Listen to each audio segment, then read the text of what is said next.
ब्रह्मांडाच्या सुरुवातीला फक्त अंधार होता, अंधारच अंधार. कुठेही प्रकाश नव्हता, कुठेही हालचाल नव्हती, कुठेही जीवन नव्हते. फक्त एक अथांग अनंत शून्यता.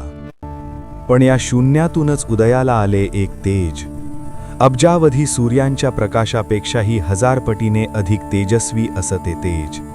ते तेज म्हणजे स्वतः भगवान ब्रह्मदेव. चतुर्मुख, 4 भुजा, हातात कमंडलू, अक्षमाला, स्रुव आणि वेद. ब्रह्मदेवांनी आपले डोळे उघडले. त्यांच्या नजरेसमोर होती फक्त शून्यता. त्यांना वाटलं, मी एकटाच आहे, पण हे विश्व सजलं पाहिजे. या शून्यात जीवन फुललं पाहिजे, या अंधारात प्रकाश पसरला पाहिजे. आणि मग ब्रह्मदेवांनी सुरू केले अवघड तप. अब्जावधी वर्ष त्यांनी तप केलं. एका पायावर उभे राहून, हात जोडून, मंत्रोच्चार करत त्यांनी आदिशक्तीला प्रसन्न करण्यासाठी तप केलं. शेवटी आदिशक्ती प्रगट झाल्या.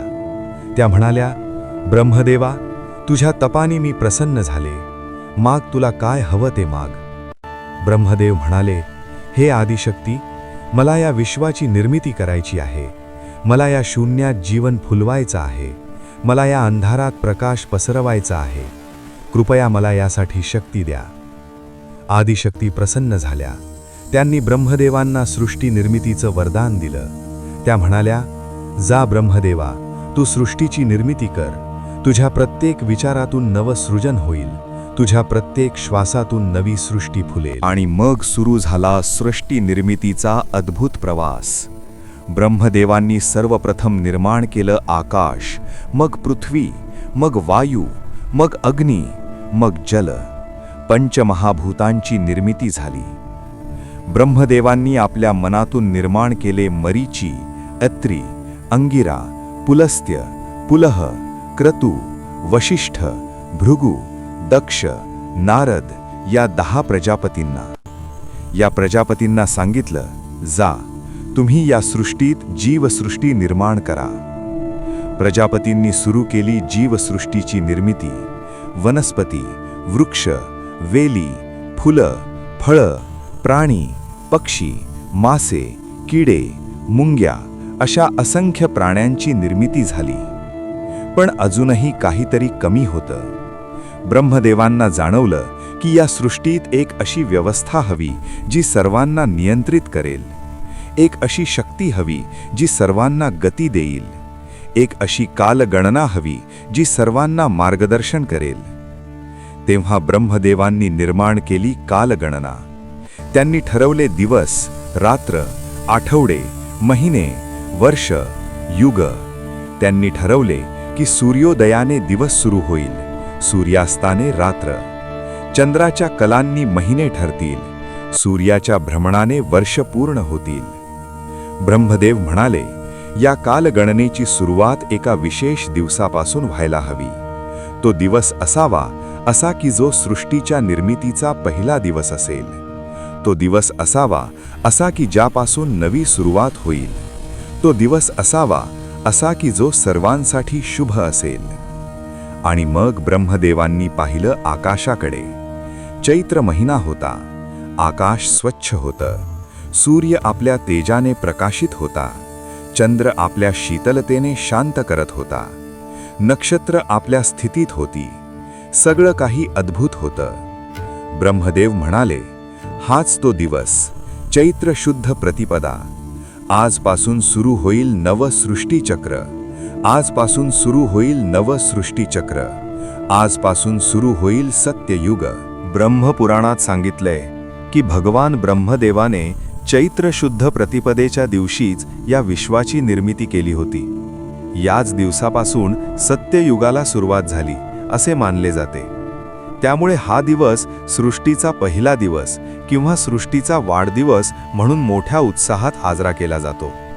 या दिवशी सृष्टीतील तेजतत्व आणि प्रजापती लहरी जास्त प्रमाणात कार्यरत असतात असे आध्यात्मिक महत्त्व सांगितले जाते. या दिवसाची महती इतकी आहे की याला युगादी असेही म्हटलं जातं. कारण याच दिवशी नव्या युगाची सुरुवात झाली. याच दिवशी सृष्टीची रचना झाली. याच दिवशी कालगणनेची सुरुवात झाली. 3.5 मुहूर्तांपैकी हा एक पूर्ण मुहूर्त आहे.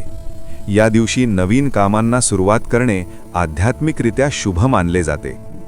आता प्रश्न होता की या दिवसाचं स्मरण कसं करायचं, या दिवसाचं महत्त्व कसं टिकवायचं, लोकांपर्यंत हा संदेश कसा पोहोचवायचा. तेव्हा ब्रह्मदेवांनी एक उपाय सांगितला. ते म्हणाले, या दिवशी लोकांनी आपल्या घराबाहेर एक उंच ध्वज उभारावा. हा ध्वज असेल ब्रह्मांडाच्या तेजाचं प्रतीक, हा ध्वज असेल सृष्टीच्या निर्मितीचं प्रतीक, हा ध्वज असेल विजयाचं प्रतीक. याला म्हणतील गुढी. गुढी म्हणजे ब्रह्मांडाचं प्रतीक.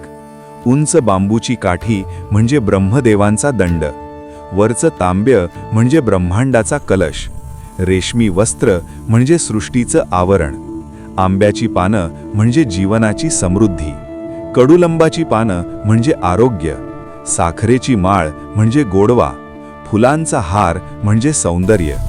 ही गुढी उभारताना ब्रह्मदेवांचं स्मरण करायचं, त्यांना प्रार्थना करायची. हे ब्रह्मदेवा, हे विष्णू, या गुढीच्या माध्यमातून वातावरणातील प्रजापती, सूर्य व सात्विक लहरी ग्रहण केल्या जाऊ देत. त्यांतून मिळणाऱ्या शक्तीतील चैतन्य सातत्याने टिकून राहू दे.